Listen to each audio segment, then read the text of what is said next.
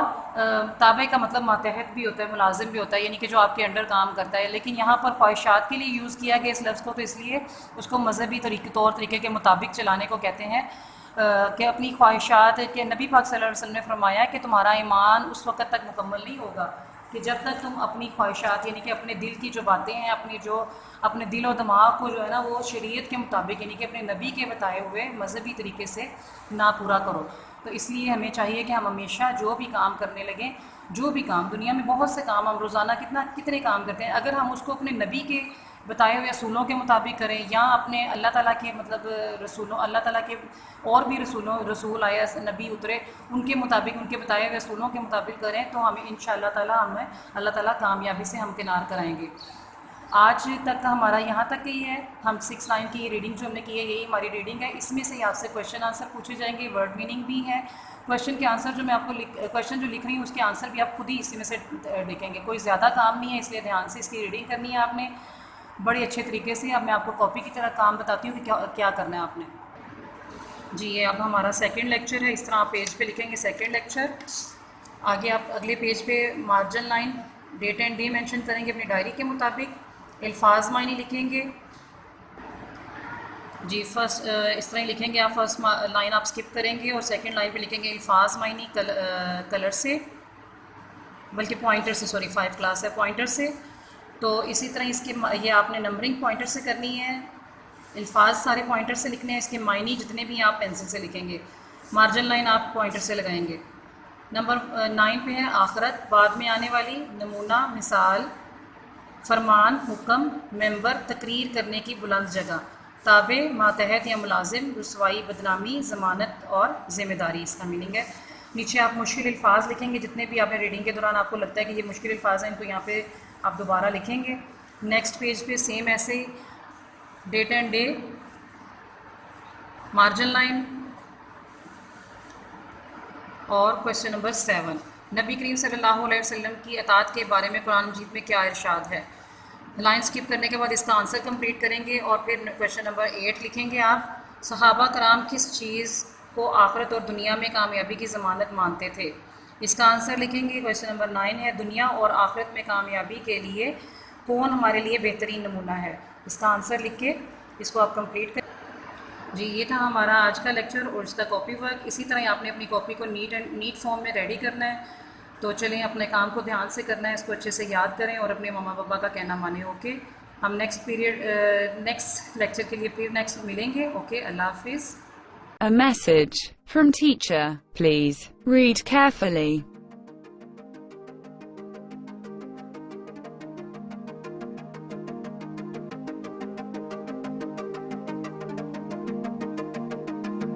Dear students, please note your dairy work. Thanks for watching. Take care.